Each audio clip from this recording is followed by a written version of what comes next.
This is Home Games. Thanks for joining us today. That is Rick Zamperin right below me. Beside me on the top row, that is Rick Zamperin, by the way, from 900 CHML Radio. Bubba O'Neill beside me from CHCH TV Sports. Steve Milton from the Hamilton Spectator down below. I'm Scott Radley from the Spectator and 900 CHML in Hamilton. And Rick, there was a situation, we all saw it, everyone watched at least the highlights, of a woman in the front row of a Lakers game the other day, giving it to LeBron James. She ended up getting kicked out. LeBron was ticked off. And now there's a discussion. They call her courtside Karen, which is kind of a, it's appropriate. An appropriate name. The debate now, the discussion now is, should fans who pay huge money, her seats were expensive, be able to say what they want, and the athletes should say, you know what, that's your right. Or at the very least, is there a line somewhere that you should not cross? Yeah, there's definitely a line, but, that line is, I think, one that fans should not cross. And sometimes in the heat of the moment, and she admitted as much, and she has apologized for, how she kind of crossed the line, or at least got very close to it. Once you get into, personal attacks, certainly anything racist or homophobic, that's where the line is. I think to heckle an athlete, to jeer an athlete as they do in European football is totally appropriate. I mean, as you mentioned, we're as fans paying a lot of money, both on and off the court or on and off the ice, because we're buying merchandise and all that other, sports entertainment packages on TV or our tablets, whatever the case is. We're investing a lot of dollars and a lot of time, by the way, into, being a fan of a particular sport or athlete. So I think there's a certain amount of rights that go along with that, or at least some privilege that, you've invested in being a fan. You're allowed to let your emotions, come out. And in this case, I think she was great. And I think her husband was great. It got to a point where I think it got a little too heated, but even LeBron after the game said, I miss that type of atmosphere because, with 20,000 people in the stands, you get a lot of that and he kind of feeds off that. And some players do. But I think at the end of the day, fans should have a right to say what they want to say. Bubba, did we hear exactly what it was that she said? Is there any suggestion that what she said was falling into that offensive category, some of the things Rick said, or was it just nasty banter? Well, unfortunately, with the way things are being broadcast nowadays, we just didn't get close enough to the situation. But we did know that certainly there was a heated little battle and a little back and forth that was going on. And, how personal it got, I mean, it will only be known between, I guess, the players on the floor and, of course, that group of four that were at that game. This is about as stupid to me as the NBA allowing the AllStar Game, right? Like, this is just junk, right? This is like, first of all, fans cannot say what they want to have to say. And then there is no right for fans. Because nowadays, in today's, if you want to, even for people that want to call it the cancel culture or whatever it is, you can't say, other than booing, what can you say? Right? Because you can't talk about someone's mother. You can't say, pick up your purse. You can't say, go on and on, right? I mean, and some of it does get into a situation where the fan has had too much to drink, and it just gets into a level that is just stupid to me. So yes, can you buy your ticket and say what you want? I don't think so. I think there is a level that the times have changed, and that, basically other than booing or hissing, I just don't know what much more you can say and how much you should be able to say. I think the lines are already drawn socially in normal social interactions, and that's where the lines are drawn. If you start saying, well, you can only boo or cheer, pretty soon you don't know where the home team is going to move that line or the people around you. You got to watch about those kinds of things. So you can't have any of the types of things, of course, that I think you talk about, Bubba, because they're all.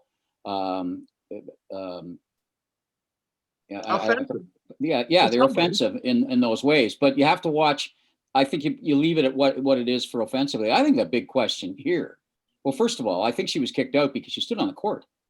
She went to the court, which is allowed. But the second thing is she didn't have a mask on when she's yelling at somebody. So you're not looking at 6 feet anymore. You're looking at 20 feet, right? Third of all, which overarches all this, what are those fans doing there? Why are they selling those seats 2 feet away from players sometimes? When they're in ball, well, of course it's about money. But let's not, let's call that what it is. Okay, so those fans should not be there in this type of thing. They got to be back several rows. That is insane and completely and utterly irresponsible. I don't care how much money it's worth. My comment is this one. We hear and we hold up. We love athletes who trash talk other athletes on the court. We celebrate a lot of times the guys. Michael Jordan was celebrated for being a trash talker.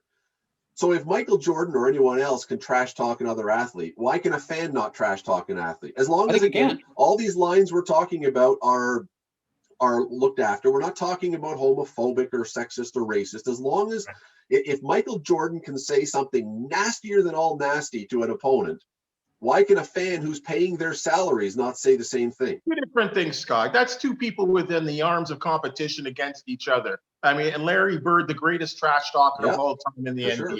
I mean, that if you and I are on the having a discussion as we do here on sports all the time between the two of us privately, that's one thing. That's on the floor. But what goes on in the seats, to me, you being yelled at the athletes and back and forth to the athletes to the fan as well, too, is a totally different level.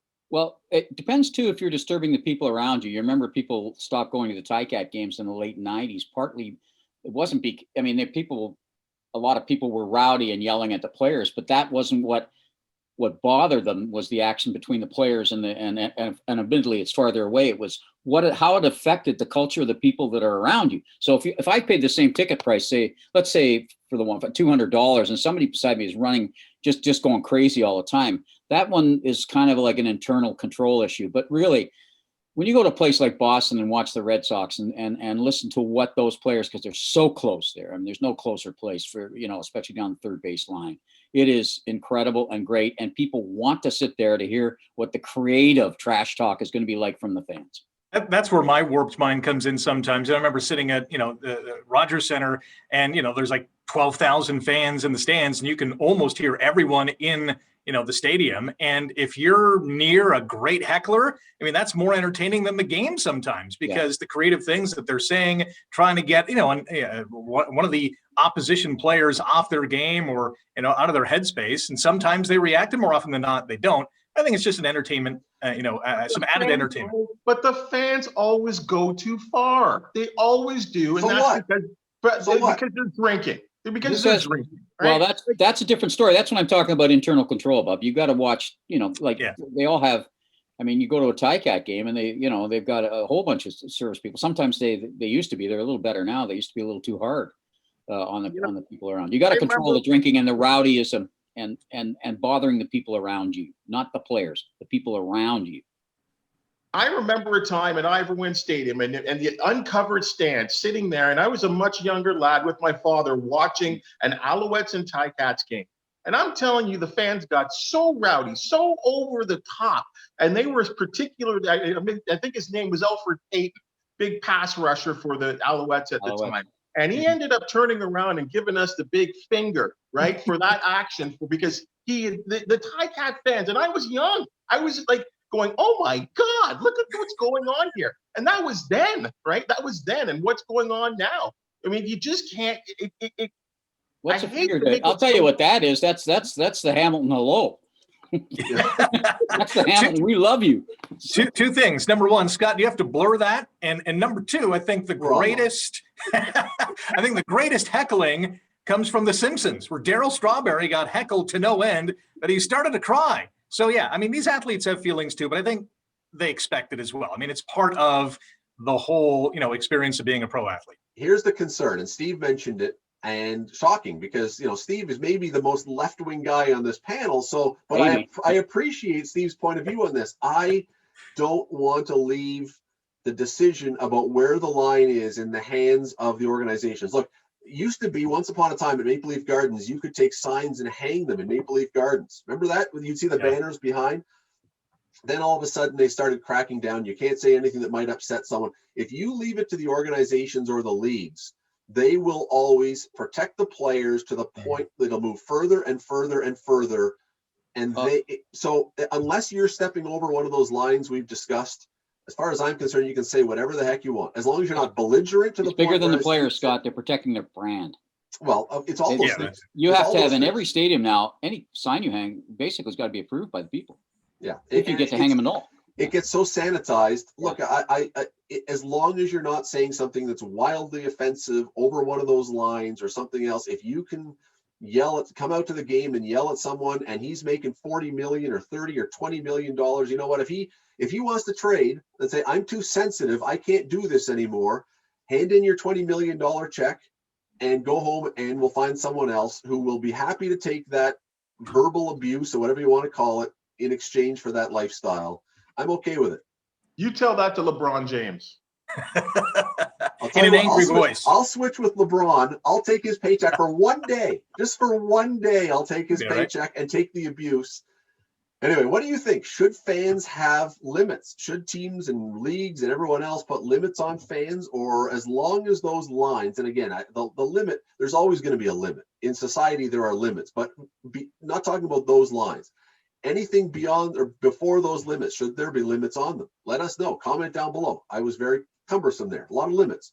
But let us know. You know what I'm talking about. We want to hear from you. Should there be rules on what fans can say? Also, subscribe down below. Love to have you aware of every time one of these home games videos comes out, which is often now. Thanks for watching.